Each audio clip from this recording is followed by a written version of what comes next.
Es psicólogo social, usuario de salud mental, coordinador de proyectos y activista de Activament Catalunya Asociación, corresponsable del programa de grupos de ayuda mutua, responsable del equipo de formadores, miembro del equipo de investigación y consultoría social, doctorando de la Universidad de Barcelona. Vuelve a tomar la palabra, y hablará como la asociación Activament, en la que es activista y colabora con la Generalitat y el sistema de salud público. Gracias. La presentación de un currículum parece que no va a pedir trabajo, pero bueno. Bueno, comienzo y supongo que irá llegando la gente, estamos justo interrumpiendo la hora del pincho, pero bueno, vamos para allá. Esta segunda ponencia lo que quiero hacer es explicar quiénes somos Activament y eso, ¿no? De qué manera una de las líneas de trabajo que tenemos supone una colaboración con la administración pública. Nosotros nos autodefinimos como un colectivo activo de personas con la experiencia del trastorno mental o como una asociación de salud mental en primera persona, ¿sí? Básicamente, bueno, después el quiénes somos es un poco amplio, ¿sí? Personas psiquiatrizadas, con sufrimiento psicológico, diversidad mental. Bueno, la cuestión es que hay muchas personas que se definen a sí mismas de maneras diversas, pero que básicamente para nosotros tiene que ver, ¿no?, con hablar desde la primera persona de quien lo ha experimentado porque lo ha vivido, no desde el lugar de familiar, no desde el lugar de profesional, lo cual no quiere decir que además en la vida no tengamos esos otros roles algunas de las personas también. Nos constituimos jurídicamente en el año 2011, o sea, somos todavía relativamente jóvenes, ahora vamos a cumplir en octubre 8 años y bueno, somos una entidad de alcance autonómico. Para decir esto, nosotros empezamos en el año 2011, 6 personas, ¿sí? 6 personas reuniéndonos en un bar con presupuesto cero y actualmente somos más de 600 personas, trabajamos en 15 ciudades, gestionamos 18 programas, ¿no?, más que proyectos, 18 programas grandes, algunos de los cuales voy a explicar ahora mismo. Y también para comentar, ¿no?, que nosotros cuando comenzamos había una situación que en cierto sentido podría tener un paralelismo, ¿no?, con la realidad autóctona actual, que a nosotros nos decían eso, que había muchas dificultades para que hubiese asociacionismo en primera persona, ¿no?, porque las personas que habían pasado un proceso de psiquiatrización, había como dos situaciones: o bien ya estabas suficientemente bien y por lo tanto no querías vincularte con el resto de personas que estaban mal, o bien había una cuestión de estigma social muy grande y que las personas preferían, ¿no?, invisibilizar esa parte de su vida, o bien que las personas tenían como un cierto proceso más de cronificación, más de dificultades y que por lo tanto había como unas ciertas carencias para poder asociarse, ¿no? Una de las grandes dificultades sería la capacidad de asociarnos, sería como parte intrínseca del problema de salud mental. Son las cuestiones que nos decían a nosotros. Y nuestra experiencia no fue en absoluto esa, ¿eh? Lo que estoy diciendo, en menos de 8 años hemos tenido un crecimiento del 1000%, ¿sí? Y de hecho es bastante fácil a donde llegamos que se inicie, ¿sí? Bastante fácil de donde tenemos la posibilidad de comenzar a trabajar, que tenga continuidad. Tenemos dos tipos de miembros dentro de la entidad, lo que decimos, las personas socias, que son las personas con experiencia del trastorno mental, y las personas amigas, que son personas sin esa experiencia. Básicamente, sobre todo, tenemos aproximadamente un 20% de personas miembros de Activament que jurídicamente no son socias numerarias, sino que son socias colaboradoras, ¿sí?, que no tienen los mismos, digamos, por estatutos, únicamente tienen voz y voto las personas en primera persona, ¿sí? O pueden participar como miembro de la Junta, pueden tener representación, etc. Es decir, cualquier persona que se identifique o que quiera apoyar un proyecto de este tipo, bienvenido sea, ¿sí? Lo cual, al mismo tiempo, para nosotros es fundamental garantizar que seguimos siendo una entidad autogestionada en primera persona. Me podría hacer preguntas por el camino porque puede ser muy aburrido si hablo otra vez así, ¿no? ¿Tiene que ir con el diagnóstico? No, a nadie se le pide el diagnóstico, a nadie se le pide el diagnóstico. No. Alguna vez nos preguntaron, igual tiene que ver con eso, ¿sí? ¿Y qué pasa si se cola una persona que no está diagnosticada? Una cosa rarísima, ¿no? Un topo que quiere venir a hacerse pasar, ¿no?, como persona psiquiatrizada para que... No sé, ¿sí? Sinceramente, ¿eh? Mira, no nos ha pasado nunca una cosa así tan extraña, ¿eh? Sí, no sé. Bueno. Pero si todo es un invento... ¿Cómo todo es un invento? Sí, eso de la enfermedad mental es un invento. Claro. ¿Qué quiere decir? A ver, hay dos cosas diferentes. Una es que uno no cientifique, ¿sí? Que no se crea ontológicamente la existencia de la enfermedad mental, y otra es que el hecho de haber pasado un proceso de psiquiatrización no tenga consecuencias psicosociales para ti. Una cosa es, ¿sí?, que la racialización, ¿sí?, sea una construcción social, y otra cosa es que las personas racializadas no tengan consecuencias en su vida por ser identificadas como negras. Nosotros estamos viviendo las consecuencias, Por ¿no? supuesto. Los que hemos recibido la Sí, losa del claro, diagnóstico, claro. ¿no? Sí, En sí. su día. Sí, sí. Y las consecuencias son, pues eso, lo que estamos intentando paliar, Ujú. ¿no? Sí. Pero para mí, ahora lo estoy viendo en este momento, es que es un invento. Y que gracias a ese invento se han creado redes, pues en cuanto a centros de salud mental, en cuanto incluso a primera persona, a todas estas cosas se han creado en torno a una enfermedad mental que es un invento. Hay dos cosas diferentes. Una es que tenga existencia ontológica, ¿sí?, lo que se considera enfermedad mental, y otra es que no sea real, ¿sí?, el hecho de que haya un colectivo de personas categorizadas como socialmente inferiores por el hecho de ser diagnosticadas. Por lo tanto, analizar si ese colectivo de personas es real, porque está basado en condiciones de vida desiguales, ¿sí?, por esa característica o condición, la atribuida, ¿sí? Son cosas diferentes. Sí. Pero gracias por sí. Hay una parte que voy un poquito más rápido, así después me detengo en otras, ¿no? Pero básicamente para nosotros tenemos como unos valores fundacionales que siguen siendo, digamos, nuestra guía de acción, que tienen que ver con horizontalidad, diversidad e inclusión. Básicamente tiene que ver con eso, con un funcionamiento no jerárquico. Nosotros somos una entidad jurídicamente constituida, por lo tanto tenemos juntas directivas con cargos, pero son nominales, ¿sí? Cumplen funciones, lo que sé, por ejemplo, para poder firmar en nombre de la entidad hay alguien que tiene que tener, ¿no?, autorización para poder firmar, pero luego nosotros funcionamos de manera en la cual todas las personas que participan tienen voz y voto por igual. Si no, no hay alguien que participe pueda tener más opinión que el resto. Lo que decíamos antes también, estamos abiertos a la pluralidad y diversidad de voces. Hay personas que se definen de manera diferente dentro de la entidad, y promovemos eso, ¿no?, que haya espacios en los cuales todas las personas pueden hacerse escuchar. Vamos a explicar cuáles. Y después, evidentemente, hay otros valores que tienen que ver más que con el funcionamiento interno, también con lo que es de cara afuera. El tema de trabajar por la justicia social, ¿no?, por promover que nuestra sociedad sea menos discriminatoria de lo que es actualmente, y por la defensa de nuestros derechos. El tema de trabajar desde la colaboración y no desde la competencia con otras entidades y con otros ámbitos más allá de la salud mental. Incluir también desde los inicios el tema de la perspectiva de género por la doble discriminación que viven las compañeras. Lo que hablamos de un modelo de organización autogestionado básicamente quiere decir que aunque hay personas que pueden ser socias colaboradoras de Activamen o que pueden venir a colaborar con la entidad, en nuestro equipo técnico, todos los equipos activistas, los que colaboran o coordinan los territorios, la representación institucional, la junta directiva, el 100% es en primera persona. La gente que trabaja en Activamen, yo trabajo en Activamen, todas las personas hemos pasado también como usuarios de los servicios, ¿sí? Y un 40% de la persona que trabaja tiene además un certificado de discapacidad por motivo de salud mental. El tema del funcionamiento como modelo de funcionamiento asambleario no significa solamente hacer asambleas, ¿sí? Nosotros lo que promovemos es eso, los espacios de participación y de decisión colectiva. En el caso nuestro, que trabajamos en 15 ciudades, pues en Barcelona cada semana hay una asamblea abierta, una reunión de asamblea. Cada territorio los hace regularmente, cada 2 semanas, cada un mes, dependiendo de la cantidad de actividades o participación que tenga. Pero más allá de las asambleas hay muchos otros espacios, donde en realidad todos los espacios están pensados de esa manera que sea participativa, ¿sí? Se promueven los reuniones de equipo, espacios de debates. Uy, me ha salido un poquito rara esta, pero bueno, es igual. Hay diferentes, no solamente como proyectos o actividades que funcionan asambleariamente, sino que el funcionamiento asambleario es transversal a todos los equipos o proyectos que funcionamos. Esta es una palabra rara, el crecimiento rizomático, modelo de crecimiento, que básicamente tiene que ver con lo mismo, con promover la horizontalidad y no el funcionamiento jerárquico radial que todo sale de un centro.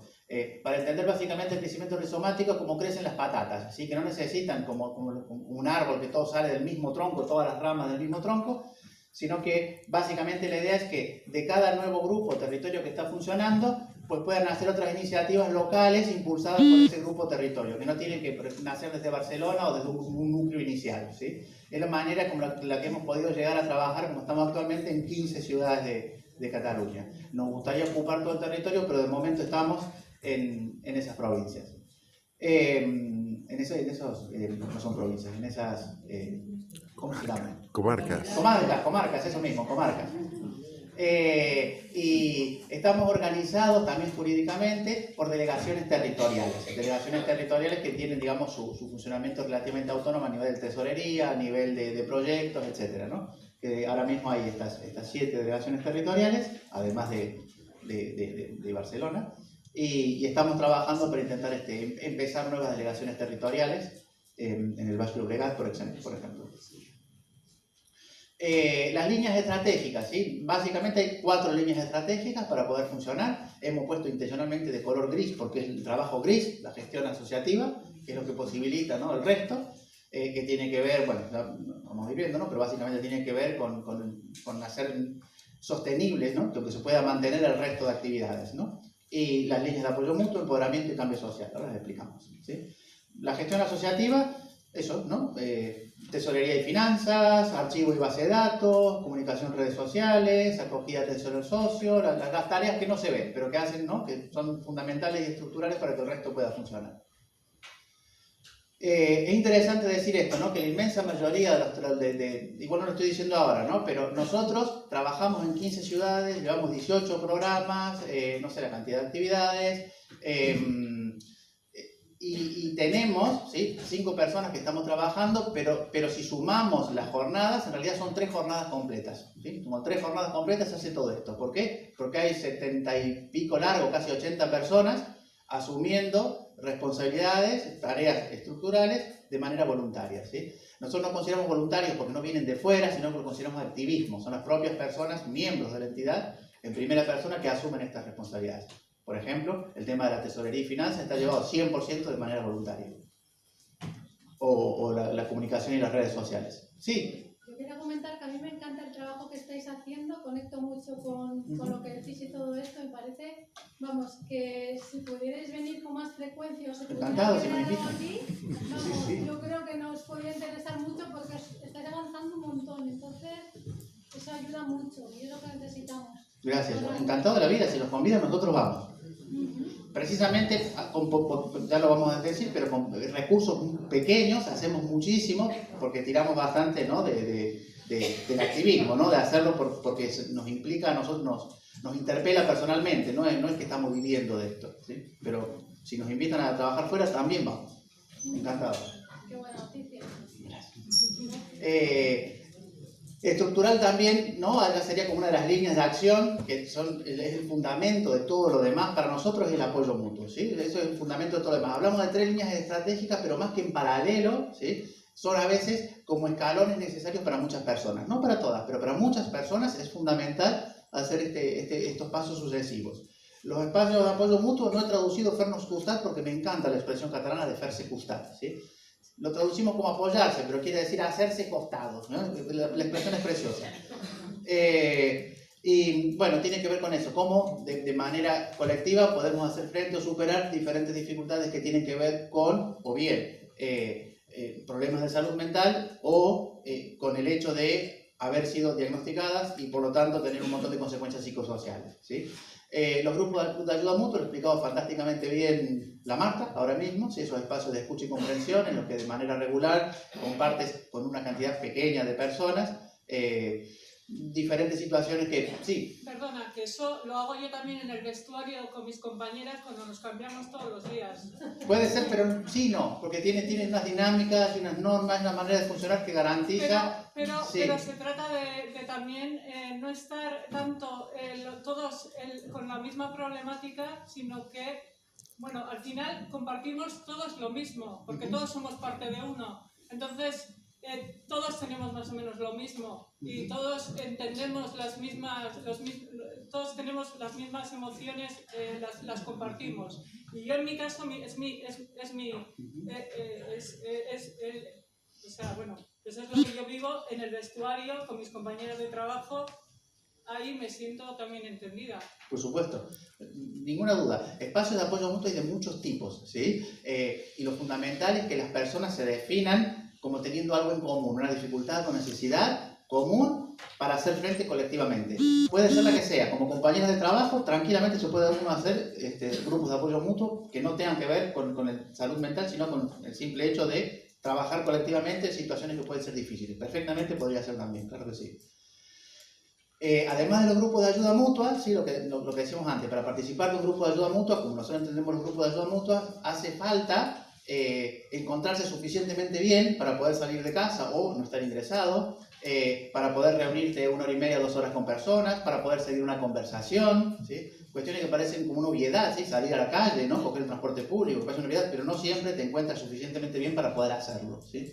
Por eso, como la contracara y complemento de los grupos de ayuda mutua, nosotros tenemos lo que son las redes de acompañamiento. Redes de acompañamiento es autoorganización para estar ahí en los momentos de crisis o dificultad. Simplemente, por ejemplo, si tienes un ingreso, a veces sucede que, ay, tiene un ingreso, todo el mundo va, y te dan el alta, y igual estás peor que en el ingreso, y no va nadie, ¿sí? La cuestión es que entre todos sepamos en qué momento, en qué situación estamos, para organizarnos colectivamente, ¿no? Para que, bueno, que no sea una carga tan grande, como decía Marta antes, ¿no? Que a veces tienes que tener los límites de tu propio cuidado para poder acompañar. Y es mucho más fácil hacerlo organizándose colectivamente que de manera individual. Eso también es una cuestión de trabajar. Y también nos sucede muchísimo, pasa afuera y nos pasa adentro, que cuando pensamos en apoyo mutuo en salud mental, en realidad pensamos en apoyo mutuo en trastorno mental, por decirlo de una manera. Pensamos en sufrimiento, en dificultades, ¿no? En los momentos de crisis, y nos olvidamos que algo fundamental para salir adelante es generar espacios y momentos de bienestar, disfrutar de la vida, ¿sí? Por lo tanto, también para nosotros ha sido fundamental darnos cuenta de eso para comenzar a promover diferentes actividades de ocio compartido, para generar momentos de bienestar, vínculos afectivos, etc. Y hay toda una serie de proyectos diferentes que tienen que ver con esto, ¿no? Los cineforums, las salidas culturales, hay algunos territorios que hacen excursiones y paseos, etc. Sí. Eso lo hacen muy bien en Donosti y en Why Not Radio. Hay un grupo que se dedica todo al ocio y Perfecto. ahí no hay terapias. No, evidentemente no tiene nada que ver con lo terapéutico, nada que ver. No, en la comunidad independiente, o sea, no está pensado como terapéutico. El segundo eje, que decíamos de empoderamiento, que igual suena como conceptual lo que decíamos antes, ¿sí? Y para nosotros una cosa muy básica. Quiere decir promover que las personas hagan el paso de ser usuarias de servicios de salud mental a ser activistas en salud mental. En términos más concretos, no solamente que vengan a un grupo de ayuda mutua, sino, por ejemplo, que aprendan a moderar grupos para ayudar al buen funcionamiento de los que hay o a abrir nuevos grupos, por poner un ejemplo concreto, ¿sí? Para que eso sea posible, pues hay todo un programa de capacitación de la base social. Nosotros básicamente, si hemos crecido como hemos crecido y funcionamos como funcionamos, porque somos un programa de formación continuada. Tenemos actualmente, se hacen muchas más, pero la programación es de hacer 45 talleres al año de diferentes cuestiones. Por ejemplo, de moderación de grupos de ayuda mutua, ¿sí? De sensibilización comunitaria, de diferentes, ¿sí? Talleres de reflexión con perspectiva de género, etc. Que tienen que ver con cómo hacemos las cosas y también cómo nos relacionamos, que es fundamental. Y después, más allá de lo que, digamos, como entidad se ofrecen, ¿sí? a todos los territorios, está también que los propios territorios enseñan, lo que decíamos antes del modelo de Paulo Freire, los que ya tienen un cierto rodaje, pues enseñan a las personas que van viniendo sin necesidad de que haya que hacer una inversión económica, de ir a formar gente, sino que el propio grupo sigue formando a la gente nueva que se va incorporando. Lo que decíamos, el tema de poder tener voz y voto, ¿no? de tener que tu palabra tenga valor, ¿sí? Fundamental es tener espacios de participación en los cuales nos escuchamos y podemos decidir colectivamente. Por eso se promueve, ¿no? Que haya asambleas locales en todos los territorios. Y también para nosotros es fundamental reclamar esos espacios en los que siempre hablaron en nuestro nombre, ¿no? Que históricamente, o bien los profesionales o bien los familiares siempre hablaron en tu nombre, pues comenzar a reclamar y entrar en esos espacios de representación institucional que a veces vamos a estar de acuerdo y a veces en absoluto, ¿sí? Por eso comenzar a tener representación en primera persona. La tercera línea tiene que ver con el cambio social, que igual suena como muy pretencioso, pero trabajamos para eso, trabajamos todo lo que podemos para que las situaciones y el contexto sean diferentes. Diferentes proyectos que tienen que ver con lucha contra el estigma, diferentes proyectos que tienen que ver con la defensa de derechos, con las políticas públicas, etc. por nombrar, estoy nombrando solo algunos, porque no, si me pusiera a explicar los 18 programas se nos haría un poquito largo. Pero, por ejemplo, tenemos un programa de sensibilización comunitaria. La sensibilización comunitaria básicamente quiere decir utilizar nuestra experiencia de vida como modelo y ejemplo para romper prejuicios por motivos de salud mental. Yo llevo un diagnóstico de trastorno mental severo, que por definición quiere decir grave y crónico, y yo creo que es bastante convincente cuando uno hace intervenciones de este tipo para poder explicar, ¿sí?, que ni la medicación es por siempre, ni todo seguimos un proceso de cronificación, que puedes hacer alta y baja, puedes hacer recaídas y seguir adelante con tu vida, y lo estás explicando porque yo lo estoy haciendo, ¿sí? Y también, digamos, está orientado como a colectivos Diana. Colectivo Diana quiere decir a dónde nos interesa específicamente intervenir. Se hacen programas o proyectos orientados a periodistas, se hacen programas o proyectos orientados a estudiantes de carreras que luego serán profesionales de salud mental. Se trabaja mucho en infancia y adolescencia porque es mucho más fácil educar en el valor de la diversidad que intentar cambiar prejuicios cuando ya están arraigados, cuando ya son firmes. Uno, por ejemplo, que me gusta también explicar, nosotros estamos trabajando con la Oficina por la No Discriminación del Ayuntamiento de Barcelona, que pasa una cosa muy curiosa, ¿no? Llevan mucho tiempo con otros colectivos trabajando y tienen clarísimo qué es la discriminación por motivos raciales, de género, de colectivos LGTBI, tienen clarísimo. Y después nos sucedió, por eso fue que nos presentamos a hacer este tipo de trabajo, que había, no sé si aquí llegó a San Sebastián, en Barcelona llegó el Circo de los Horrores, que es un espectáculo que se llamaba Manicomio, ¿sí?, y todos los personajes estaban diagnosticados, ¿sí? La enfermera bipolar, eran todos monstruosos, ¿sí? Y que haya un espectáculo así es lamentable, pero que le den la banderola de los espacios del ayuntamiento para hacerles publicidad y que estén instalados en un terreno de la Generalitat y que se los dejaron sin ningún problema y que nadie lo vio, ¿sí?, quiere decir que no registran que es la discriminación por motivos de salud mental, ¿sí? Por lo tanto, más allá de la queja pública, a las personas no se podría montar el circo de los maricones, porque no se permitiría de ninguna manera el circo de los maricones, ¿sí? Pues precisamente para que los técnicos, digamos, de la administración pública identifiquen qué es la discriminación, hay proyectos de ese tipo. Talleres de contacto social, se promueve un tipo de talleres que es bastante diferente al que estamos acostumbrados a funcionar. Talleres de salud mental proliferan, ¿no?, como hongos los talleres de salud mental, y dicen que hacemos trabajo comunitario, pero sinceramente de comunitario tiene bien poquito, ¿no? Deberíamos preguntarnos qué es la comunidad cuando el trabajo comunitario funciona como gueto. ¿Qué quiere decir como gueto? Que tú vas allí y te relacionas única y exclusivamente con otras personas diagnosticadas, son espacios cerrados a la comunidad, y hay los profesionales que te dan el taller y las personas diagnosticadas relacionándose con personas diagnosticadas. Y estás ahí porque tienes un diagnóstico.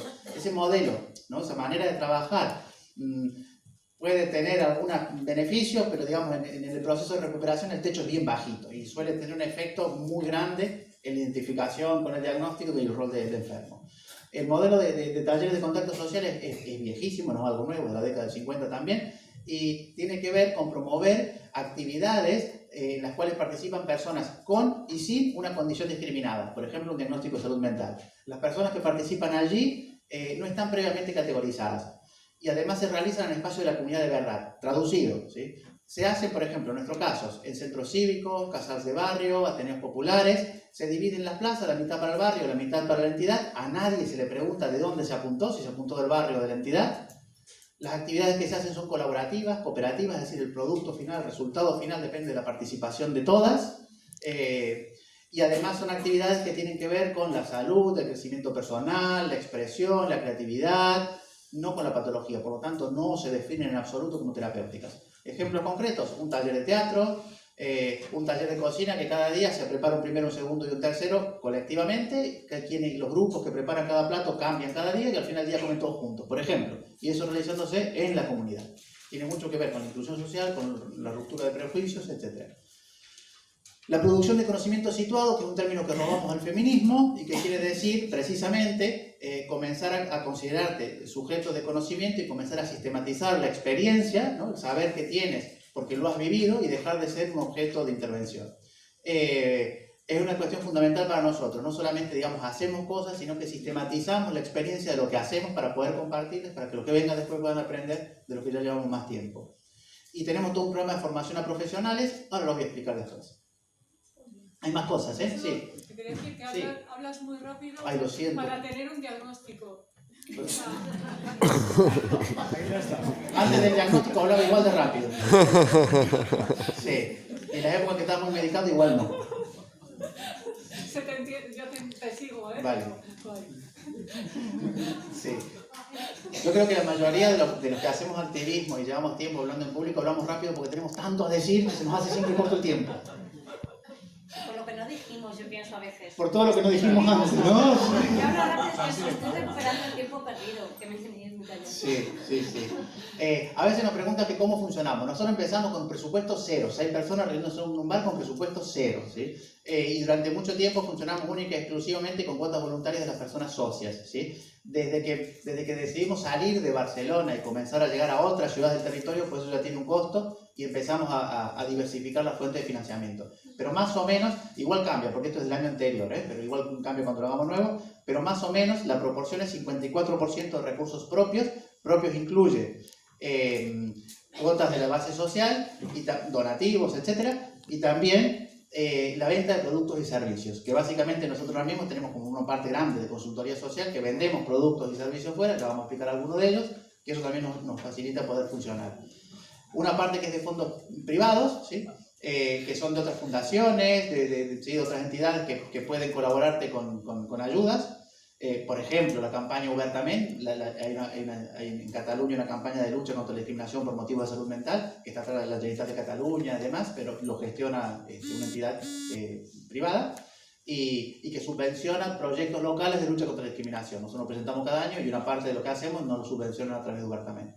Y un 14% el 14% de lo privado y el 32% son de recursos públicos, que se refiere a subvenciones del Departamento de Salud, el Afer Social, ¿cómo se traduce Afer Social?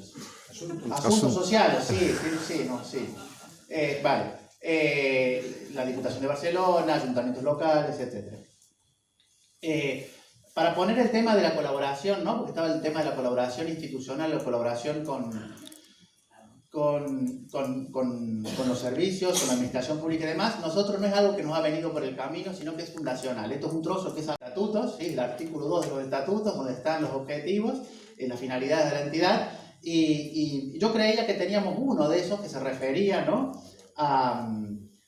a representar a nuestro colectivo en frente de las administraciones y las instituciones, pero en realidad si lo miramos transversalmente hay unos cuantos que se refieren a lo mismo, ¿no? A trabajar por mejorar la salud mental en Cataluña, etc. Si para nosotros es fundamental, es fundacional el tema de trabajar en colaboración con la administración pública por lo menos y también con los servicios. Nosotros tenemos una sanidad en Cataluña que creo que es diferente de la que es aquí, que está externalizada, que le dicen, para no decir que está privatizada, ¿no? Que la mayoría de los servicios de salud mental y de los servicios de salud en general, no desde ahora, sino desde siempre, las llevan adelante entidades privadas que están concertadas, ¿sí? Por lo tanto, si hay que trabajar para producir cambios a nivel sanitario, pues hay que trabajar también con esas entidades. No recomiendo hacer el cambio, ¿Qué cambio? Que aquí lo tenéis bastante más público todo y allí está de gestión privada. Por lo tanto es dificilísimo a veces producir cambios porque es, ¿y esto cómo me lo van a pagar? ¿Qué beneficio voy a sacar yo para trabajar de una manera diferente? Por eso, simplemente como comentario, si aquí tenéis la gestión de la sanidad pública, quedaos así. En el tema de las colaboraciones institucionales, ¿qué es lo que hacemos en términos concretos? Pues participamos, en Cataluña existe toda una red de mesas de salud mental, tabla de salud mental, se traduciríamos como mesas de salud mental, que son espacios que reúnen a los prestadores de servicios, a las entidades, a los servicios sociales, a todas los diferentes agentes que en un determinado territorio pues trabajan en salud mental. Son espacios de coordinación, de información y también son espacios estratégicos, ¿sí? Están pensados a nivel de Ciudad de Barcelona por distritos y a nivel fuera de Barcelona, por lo menos en muchas ciudades grandes, hay de mesas de salud mental. En estos momentos me parece que hay 20 mesas de salud mental, nosotros estamos en todo Cataluña, nosotros estamos en 9 mesas de salud mental. Participamos de esos 9 espacios territoriales que tienen que ver con eso, con la planificación, con la coordinación, etc.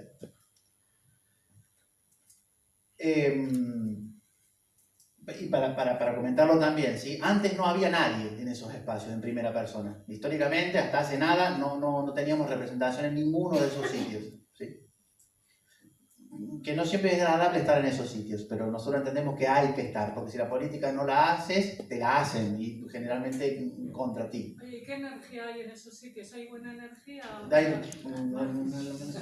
A mí, igual yo no soy un animal político y sufro mucho en esos espacios, pero mira, sí, no es que uno sale así, ¡ah, qué alegría que he estado aquí! No.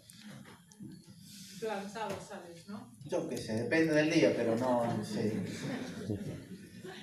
Vale, bueno, y había puesto un asterisco en Girona porque en Girona no tiene mesa de salud mental, tiene otro nombre, pero más o menos lo mismo, un espacio de participación. 10 minutos, Dios mío, tengo que correr. Vale. También hemos participado, por ejemplo, que ahora le vamos tarde porque debería estar haciéndose este año y no se está haciendo, en los grupos de trabajo. Bueno, participamos en diferentes espacios consultivos, ¿no? Por ejemplo, los grupos de trabajo que llevaron a la elaboración del Plan Integral de Atención a las Personas con Trastorno Mental y Adicciones, que sería como, digamos, el plan a nivel interdepartamental, y también participamos en el plan director, que es específico del Departamento de Salud, y esto ha permitido, ¿sí?, que por primera vez en la historia haya una línea estratégica dentro de los planes de salud mental que es derechos. Hay una línea que es cómo vamos a garantizar los derechos. Por primera vez en la historia está incluido dentro de la planificación de las políticas públicas.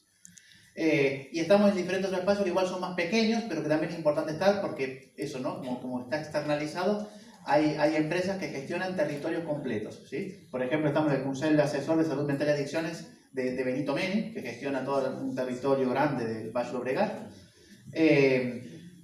En el Consejo Consultivo de Familiares y Pacientes de Benito Meni. Y hemos entrado por primera vez, ¿sí?, de momento de manera informal, invitados, pero va a cambiar la ley y vamos a participar del Consejo Asesor de Salud Mental y Adicciones del Departamento de Salud de la Generalitat de Cataluña, que son los que hacen las planificaciones políticas de la Generalitat de Cataluña. Históricamente, de 21 plazas en las que estaban participando los prestadores de servicios, la administración, los colegios profesionales, etc., había 2 plazas que eran para entidades de familiares y personas afectadas, y en la práctica eran 2 para una entidad de familiares, y ya está. Y lo que se ha hecho ahora no es quitar plazas, sino ampliar plazas. Pasan a ser 4, una de las cuales para nosotros. Otra cuestión también, por ejemplo, empezamos a trabajar, lo digo muy por encima porque se me come el tiempo, pero empezamos a trabajar colaborando con entidades grandes, con entidades que gestionan los servicios de salud mental de distritos, en procesos de supervisión para favorecer un cambio de modelo. Desde el modelo actual, en Cataluña, y supongo que es igual, ¿no? Tenemos como en paralelo, dentro del ámbito sanitario, un modelo biomédico, y dentro del ámbito comunitario, un modelo de rehabilitación psicosocial. Y la idea es que haya un modelo de recuperación transversal, que el objetivo fundamental no es el control de los síntomas, sino el desarrollo de una vida significativa de acuerdo a los propios valores y preferencias de las personas. Así que las personas tengan un proyecto de vida con o sin sintomatología. El control de los síntomas deja de ser un objetivo en sí mismo. Y evidentemente una intervención que esté basada en el respeto de los derechos humanos.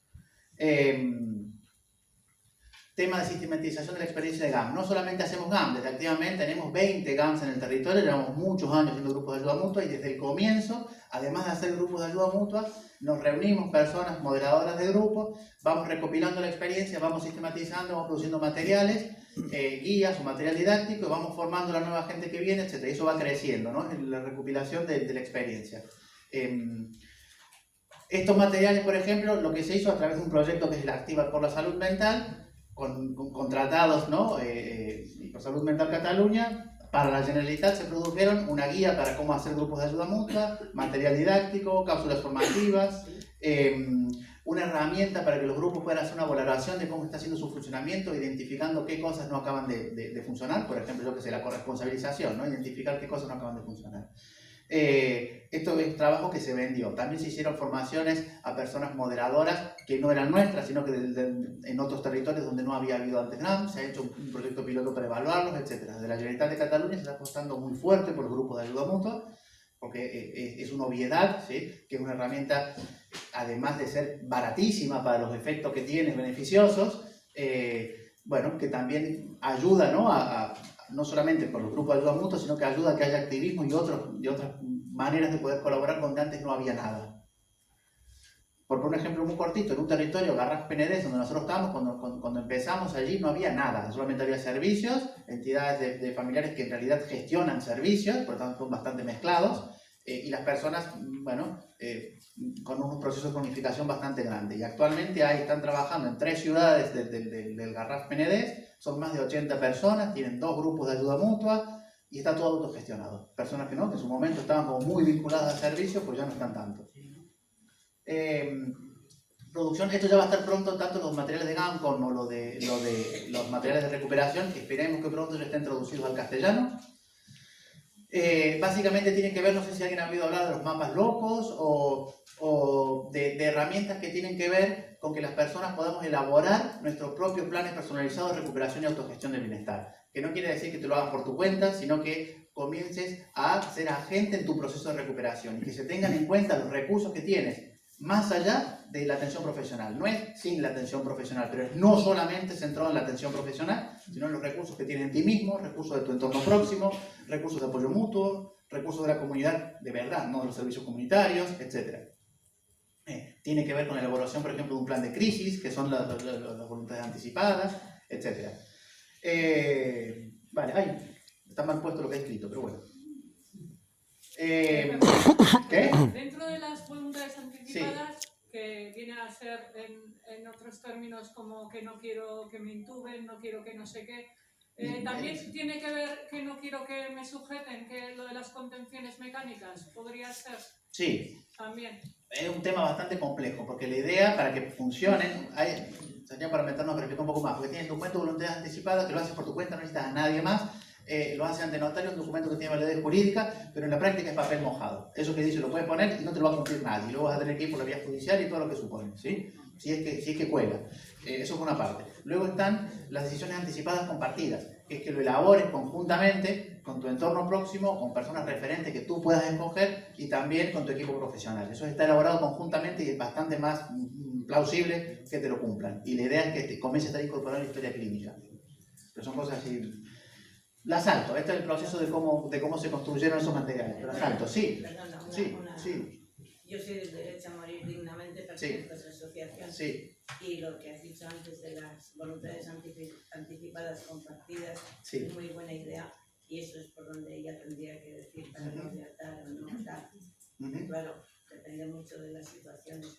Aquí se tiene bastante seriedad con ese asunto de las voluntades anticipadas, pero de todas maneras lo que tiene que hacer es especificarlo bien en el documento. Sí, pasa que nosotros somos el colectivo asterisco. Sí, quería pedir que, como él también tiene justo y también tiene un tiempo para poder hacer la presentación, si os parece, todo lo que son comentarios, dudas o preguntas, igual las podemos dejar para el momento del debate pidiendo la palabra, ¿vale? Así le dejamos que pueda... Digo, no, digo, porque le estamos nosotros también... Vale, acabo pronto. Si os parece, ¿eh? Sí. Si no, pues no... Gracias. Sí. Vale, intento acabar rápido. Como todas, vale. El hecho de que el apoyo mutuo o la colaboración no empiece, esa idea, ¿no? Como de que puede empezar cuando la persona está un poco bien ya, ¿no? Que en cierto momento no puede estar, pues es falsísimo. Nosotros tenemos ya proyectos que están funcionando de apoyo mutuo dentro de las unidades de agudos. La primera que se empezó a trabajar fue con la unidad de agudos del Hospital de San Pablo y Santa Creu, que es un proyecto de apoyo mutuo y de sensibilización en la cual se va una vez cada 2 semanas a personas que hemos sido usuarias de esos servicios a hacer un espacio de conjunto, ¿no? Para explicar cómo sigue la vida, cómo estamos y los recursos que tienes también fuera. A mí en su momento me ha sido fundamental, porque las cosas más difíciles cuando estás ahí dentro es creerte que siempre te vas a quedar igual y poder encontrarte con otras personas que han seguido adelante con su proceso, con su vida, ¿sí? Lo hubiese hecho más fácil. Tiene mucho que ver con ese objetivo, ¿no? Ya se está haciendo en el Hospital de San Pau, se está haciendo en Torribera, que está en otra ciudad, Santa Coloma de Gramenet, que lo gestiona el Parque de Salud Mar. También en unidad de agudos, se va a empezar a hacer en subagudos también en Torribera y estamos viendo de qué manera comenzar también en San Boi con el Parque Sanitario San Juan de Deus, ¿sí? Con unidad de agudos. Y además en algunos espacios también hay un proyecto de acompañamiento que muchísimas personas a veces acaban, digamos, para siempre dentro de esos dispositivos porque no tienen nada fuera, ¿sí? Personas que no tienen ningún tipo de recurso fuera. Una de las cuestiones que hay es voluntariado, ¿no? Desde las propias personas también del colectivo, pues cosas tan simples como ir una vez a la semana y salir a tomar un café, lo que sea, tener con quien compartir un rato de tu vida, ¿sí? También son proyectos que se están haciendo. Vale. El proyecto de formaciones a profesionales, ¿sí? Nosotros, desde la Generalitat de Cataluña, con ese nuevo plan de salud mental y adicciones, se está intentando promover un cambio de modelo. Para promover este cambio de modelo hay que cambiar bastantes cosas, ¿sí? No solamente hablar diferente y seguir haciendo lo mismo. Una de las cuestiones que nosotros tenemos es una formación de 16 horas en el estigma del ámbito sanitario, el empoderamiento de salud mental, el modelo de recuperación y la atención basada en derechos. Esto ya se ha implementado en muchísimos ciclos. Hay entidades como Tres Turons que la hizo toda la plantilla, desde los administrativos hasta el presidente de junta directiva. Todo el mundo de la entidad ha pasado por esas formaciones. Que además de cuestiones conceptuales tienen que ver con historias de vida, con dinámicas participativas, con transferencia, cómo trasladamos esto a la práctica, etc. Ha permitido en algunos sitios hacer un proceso de acompañamiento bastante más largo para intentar cambiar las prácticas. Solo para nombrar un distrito completo, la Fundación Vidal y Barraquer, otra, que gestiona todo el distrito de Sant Andreu, hay un proyecto de investigación y acción participativa de 3 años de duración que tiene que ver con eso, ¿no? con implementar los cambios. Cuestiones que han ido pasando en este proceso, por ejemplo, que han nacido grupos de ayuda mutua, proyectos de apoyo mutuo entre personas usuarias y exusuarias de esos servicios, y está favoreciendo, por ejemplo, que den altas. Y hay muchas personas, ¿no?, que tenían de toda la vida vinculación a los servicios, porque fuera de los servicios no hay nada, pues ahora ya tienen un club social autogestionado 100% en primera persona, por personas usuarias o exusuarias de esos servicios, que están funcionando fuera de los dispositivos sanitarios o de la red de salud mental, que funcionan en un centro cívico. Bueno, es bastante más largo, pero... y bueno, sobre el tema del programa de derechos, que también es fundamental. No es solamente una cuestión de cambiar conciencia, sino también cambiar derechos. Nosotros nos miramos muchísimo en lo que ha hecho el colectivo LGBTI, ¿sí?, que antes no solamente eran considerados enfermos, sino también era un delito la homosexualidad, y ahora el delito es la homofobia. Ha cambiado el marco jurídico, para nosotros es fundamental también hacerlo. Para nosotros el marco jurídico de referencia es la Convención sobre los Derechos de las Personas con Discapacidad, que nos considera a las personas con diagnóstico como personas con discapacidad psicosocial. Hemos producido en su momento de manera participativa una guía de derechos para explicar de manera fácil la convención. Hemos colaborado con el proyecto de ley, hemos sido uno de los que han participado en la redacción, no solamente que nos han consultado, que hemos escrito, ¿sí?, buena parte del anteproyecto de ley de derechos en el ámbito de la salud mental, que no es para regular la atención, sino que para regular, para fiscalizar el tema de la vulneración de derechos en el espacio de atención. Tuvimos con nosotros a principios de este año a Tina Minkovic. Tina Minkovic es una de las personas que redactó la Convención sobre los Derechos de las Personas con Discapacidad. Gracias a Tina Minkovic, conjuntamente con Hierbabuena, hicimos todo un proceso participativo y llevamos... España ha pasado una fiscalización de la ONU en el mes de marzo sobre el cumplimiento de la Convención, que siempre los estados dicen chachipirul y todo lo que estamos haciendo, presentan sus informes maravillosos. Elaboramos un informe alternativo recopilando todas las legislaciones españolas, toda la ley española que es contraria a la Convención, todas las leyes españolas que vulneran la Convención y los derechos humanos, y diferentes prácticas. Fuimos a la ONU a presentarlo, salió de la ONU, que ya se puede leer en castellano, un informe final en el cual insta a España específicamente a cambiar todas las legislaciones que ya hemos puesto que son contrarias a la Convención. Por poner solo un ejemplo que se está trabajando en esta línea. Y creo que ya lo voy a dejar. Vale, simplemente eso. Gracias.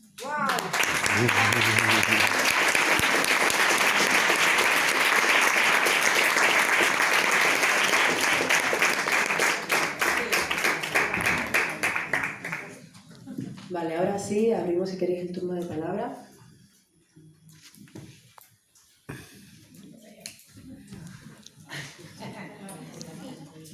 Yo no quiero coger porque antes, pero es una cosita sobre lo de la planificación anticipada de decisiones o las voluntades anticipadas, ¿no? Como antes hacían el comentario por ahí, en nuestra experiencia hay un sistema en algunas comunidades que se está haciendo eso de planificación anticipada, planificación anticipada de decisiones, ¿no? Es el de, se llama de Andalucía. Sí. Pero al final son eso, decisiones compartidas que te firman también tus profesionales y que eso lo presentas, y aún así ni siquiera el de Andalucía no es vinculante, ¿no? Que luego si lo quisieran cumplir no están como obligados a cumplirlo, lo que pasa es verdad que suele tener peso, pero no está actualmente como puede estar el tema de en salud mental. Se está intentando hacer, pero no está como está el tema de no quiero intubar, como que no está a ese nivel de respeto en absoluto, aunque se esté intentando.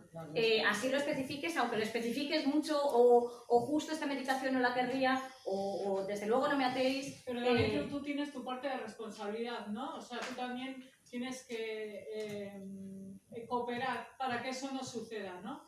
O sea, en el plan es como si yo estoy en una situación de crisis, por ejemplo, suele ser cuando se usa este tipo de cosas, estas son las cosas que yo no querría, y estas son las que sí querría, estas son las que sé que me vienen bien, y estas son las que no querría. No querría que me viniera a visitar, no, normalmente nosotros en un ingreso no tenemos derecho a elegir quién viene a visitar, quién no, a quién queremos ver o quién no, un montón de cosas que pasan en los ingresos, desde luego sin consultarnos, y más allá de los ingresos. Entonces es un poco esa idea, y no es que es como que tú lo has decidido, luego tú, la colaboración se supone que es en un momento que tú luego vas a estar en un momento crítico, no sé muy bien, ¿no? Sí, por eso es importante pensar lo que estamos diciendo de manera conjunta, no una herramienta por un lado y otra por otro, porque no funciona así, ¿sí? El hecho de tener herramientas que te ayudan a que tú seas agente en la elaboración de tu propio plan de recuperación, ¿sí? Tiene que ver con que puedas decidir en los momentos que no estás en crisis sobre cómo actuar en las crisis, y tiene que ver con cambiar el marco legislativo. Porque con el marco legislativo actual, sí. O sea, actualmente está permitido que se decida por nosotros un montón de cosas. Y también quería preguntarte una cosa, Hernán, sobre lo que has contado de haber incluido la línea, o sea, que la línea de derechos también en los planes de salud mental, ¿no? Si eso pasó desde el principio, o sea, en Madrid, por ejemplo, si hubo, de cara a construir el plan de salud mental que ahora funcionó, no llamaron en ningún colectivo en primera persona, les escribimos nosotros y les dijimos, ¿no os habéis llamado? ¿Qué es esto? ¿Por qué? Y entonces sí hubo una reunión, sí hubo como una serie un documento de propuestas, tal, pero me preguntaba eso, si fue un trabajo que pues al cuarto plan de salud mental se incluyera, porque nosotros en Madrid nos incluyó desde luego una línea, en este caso hablan de humanización de la asistencia, pero no hablan de vulneración de derechos ni de Sí, no sé qué número de planes, ¿sí? Porque no siempre hubo planes de salud mental y adicciones, pero en este plan que se acaba este año, que debería ya haber comenzado el proceso participativo para el siguiente, ¿sí? Este empezó en el año 2017, y en el año 2016, desde el inicio nos llamaron. Pero, o sea, como que la primera vez que hablasteis con ellos ya se incluyó una línea de derechos. Sí. Eso es lo que quería decir, vale, porque eso no fue la experiencia en Madrid. Madrid, la primera vez que nos escucharon fue... No lo incluyeron, no nos escucharon realmente, era una cosa de cara a la galería, digamos. Sí, esto se va a grabar y me da un poquito de miedo, pero nosotros teníamos a Cristina Molina, que estaba al frente de la directora del Plan Director de Salud Mental y Adicciones de Cataluña, que desde siempre dio bastante apoyo a los movimientos asociativos, en su momento familiares porque no había otro, y cuando empezaron los movimientos en primera persona, desde siempre trabajó en colaboración con los movimientos asociativos. No está más. Sí, a ver qué pasa ahora. Sí.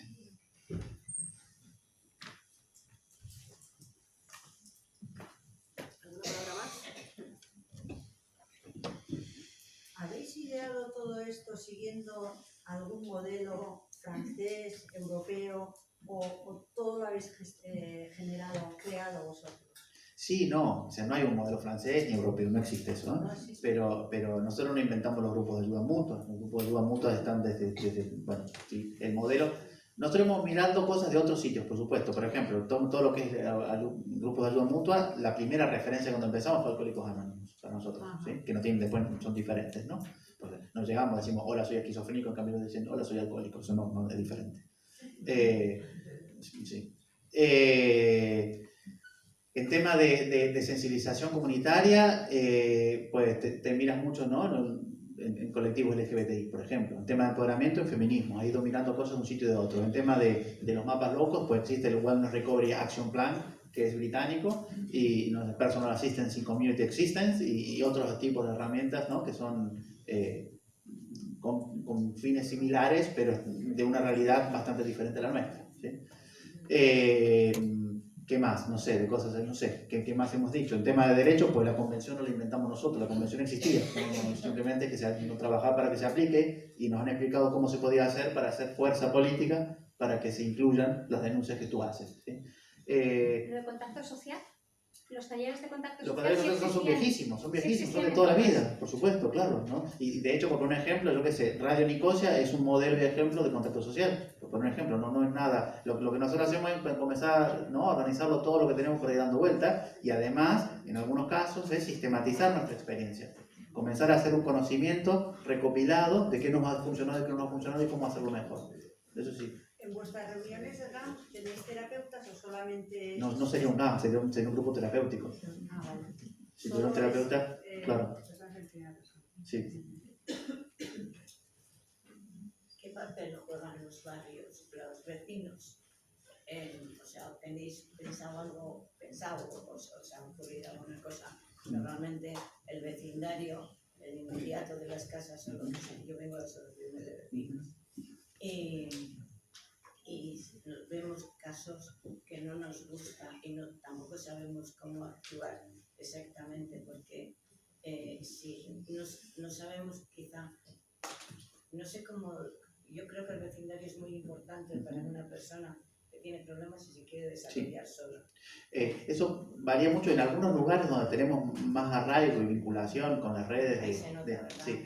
Por ejemplo, en Sant Andreu, que está diciendo que es un distrito de Barcelona, nosotros formamos parte de la Comisión Antiestigma del Ateneu La Armonía. ¿Sí? En la Comisión Antiestigma, nosotros pensamos en estigma y pensamos en salud mental. Ahí no piensan en salud mental, piensan en todos los colectivos que están estigmatizados, LGBTI, personas migrantes, etc. Y se hacen trabajos y campañas a nivel barrial de manera interseccional, ¿sí? Por ejemplo, ese tipo de trabajo se hace en un sitio en el cual ya hay una red de la que nosotros formamos parte, ¿sí? Depende, pues, poco a poco y según los recursos, ¿no? También. Mucho talento, ¿eh? Mucho talento. Mucho trabajo. ¿Había por ahí otra palabra que diga? Has hablado del apoyo mutuo en las unidades de agudos. Sí. Y has nombrado el PAC de salud mental. Tengo constancia de que hubo hace unos cuantos años hay una experiencia que era el proyecto Emilia, que era un proyecto europeo, y no sé si eso fue previo o después. No, son en paralelo.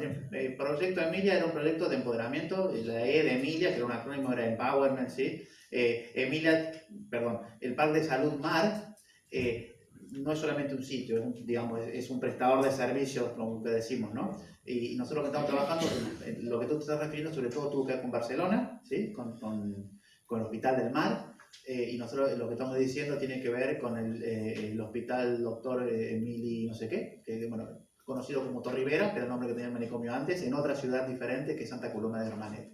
Y además, la experiencia de Emilia derivó que el PAC de Salud Mar implementó el paciente experto, pero el paciente experto le pusieron copyright, ¿sí? Lo han privatizado. El concepto del paciente, sí señor, una empresa, lo que pasa con las empresas cuando no es público, tiene copyright el paciente experto en Cataluña. Se llama paciente experto de Cataluña y tiene el circulito con su RI. Y para poder implementar ese proyecto, pues hay que pagarlo a la empresa. O sea, no trabajamos con eso.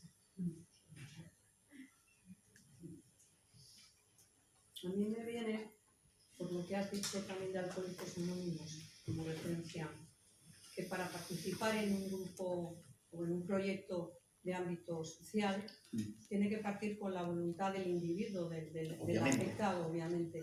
Y para tomar esa conciencia de voluntad, de querer formar parte, tiene que haber un mínimo de, no sé si poner la palabra cordura, es que no sé qué palabra poner, quiero decir, cuando uno está tan enajenado, cordura no, tan enajenado, tan ido de sí mismo, que no es capaz de tomar de su propia voluntad, es muy difícil que pueda llegar a formar parte de un proyecto. No es nuestra experiencia, viene mucha gente que está en psicosis. Sí, por supuesto. Porque una cosa es la famosa conciencia de enfermedad y otra es la conciencia de que está sufriendo o que está teniendo dificultades, ¿sí? Y que tienes una red desde la cual poder afrontar las dificultades colectivamente. No es tan difícil de entender, que lo que te aporta un sitio y lo que te aporta otro, cuando además te respetan, ¿no? Y no te imponen y no te tratan como un objeto de intervención, eso seguro. De hecho, una de las cuestiones que nosotros enseñamos en los GAM y que aprendimos es que una persona puede participar perfectamente de un espacio de apoyo mutuo, ¿sí? Siempre y cuando lo que te esté sucediendo te permita participar de las dinámicas colectivas. Un ejemplo concreto, ¿sí? A veces un síntoma que no parece tan grave puede ser mucho más complicado para funcionar que un síntoma súper grave como que una persona esté alucinando o delirando, ¿sí? Nos ha pasado a personas, pongo ejemplos concretos, ¿sí? Que están en un subidón, ¿sí? En ese momento de subidón pues no permiten hablar a nadie y entonces ese día el GAM no funciona porque una persona que no permite hablar a nadie. Y eso no parece tan grave, ¿sí? Como que una persona esté alucinando o delirando, pero las personas desde ese sitio no perdemos la cordura. Que tú tengas ideas que son diferentes o que tengas vivencias o sensaciones que son diferentes no te vuelve un ser irracional, ¿sí? Y sobre todo, evidentemente, no te desconecta de que estás sufriendo. Eso está clarísimo. Y se puede uno quedar, imagínate, yo qué sé, por ponerte un ejemplo, si yo tengo un familiar que veo que está de continuo desconectado de, vamos a decir, la realidad cotidiana, y está sufriendo, y yo sé de un sitio donde le pueden ayudar, a mí me puede salir, acercarle, y a lo mejor en ese momento incluso se deja llevar. Pero para quedarse, o sea, quiero decir, va uno, pero se puede quedar ahí a convivir, puede uno ser recibido en la comunidad ya establecida. ¿Quién es uno? Cuando dices uno, ¿qué quiere decir uno? Pues, ¿Tú misma? Yo misma. Ah, tú. No, en los espacios de apoyo mutuo no entrarías tú. Tú podrías participar en muchos otros espacios. Yo qué sé, los cineforums, no sé, salidas culturales, muchísimas actividades son abiertas a todas las personas que quieran participar. Los espacios de apoyo mutuo, pues no. Tú tendrás tu espacio de apoyo mutuo con otros familiares, ¿sí? Y uno de los principios básicos y fundamentales de los espacios de apoyo mutuo es la voluntariedad. Que te lleve a alguien, si no serías un servicio. O sea, para mí es importante, bueno, no sé si había, pero que claro, mi idea no es que se deje llevar, ¿no? Es como un mal lugar de partida, no es que nos dejemos llevar al GAM, porque entonces el GAM no tendría sentido, no iba a funcionar. ¿no? También nos dejamos llevar a la consulta de la enfermera que nos ponga el inyectable, pero no es lo que buscamos. Y otra cosa es que nosotros en momentos de dificultades, cuando, por ejemplo, en mi GAM, ¿no? Cuando una persona no ha sentido que estaba muy preocupada y no sentía que pudiera salir de casa. Otra cosa es que lo que hablaba Hernán de las redes de acompañamiento, a lo mejor nosotros lo hayamos podido hacer desde nuestro propio GAM. Yo, si una compañera está pasando por una dificultad, yo o en el GAM, ¿no? En nuestro grupo de apoyo mutuo, y no siente que pueda salir de casa porque se siente insegura, porque tiene miedo, porque a lo mejor efectivamente está en una dificultad que el camino no se sabría cuidar en el camino, ya nos organizamos en el GAM para ir a acompañarla, que pueda venir con nosotras, volverla igual a dejar. Hemos cambiado a veces el espacio del GAM porque una compañera no podía salir de casa y hemos dicho, bueno, pues esta semana lo hacemos en tu casa. A veces por temas físicos, una compañera se rompió una pierna, por ejemplo, y no podía salir de casa. Pero el acompañamiento voluntario. Sí, claro. No es que lo va a buscar y lo lleva. Claro, es lo que hacemos nosotras entre claro, ellos, eso sería pero no es como un acompañamiento exterior, pero me refiero a vosotros estáis conviviendo allí. 1 hora, 2 horas. O sea, depende de la actividad. En la comunidad, es la asociación. No, la comunidad es el barrio, ¿no? No hay gente que conviva en un espacio físico continuamente. ¿Convive quiere decir que duermen juntos? No. Convivir, claro, no es un espacio residencial. Vale. Ojalá tuviéramos recursos así, pero no tenemos. Ya. Aparte tenéis vuestra vida aparte de lo que es la asociación. Evidente, claro. Vale. O sea, el uso de comunidad es el barrio, la comunidad. La comunidad de verdad, la comunidad social. Claro. Pero precisamente lo que decimos, que cuando se habla de comunitario tiene bien poco, porque se usa la palabra comunidad, pero ¿qué es la comunidad? Porque está cerrado al resto de la sociedad, está única, eso no es comunitario. Ahora me ubico. Nosotros nos la comunidad, la de en serio, no, está el resto, lo común con el resto de la población. Lo he confundido con las granjas que hay en Cataluña, con la comunidad terapéutica, que también hay y que lo gestionan, como ahí pone autogestionado, por propias personas diagnosticadas de discapacidad psíquica. Sí, un clubhouse, por ejemplo, cosas de eso sería fantástico, cosas así, sí, servicio autogestionado. Sí. Yo lo que me refiero,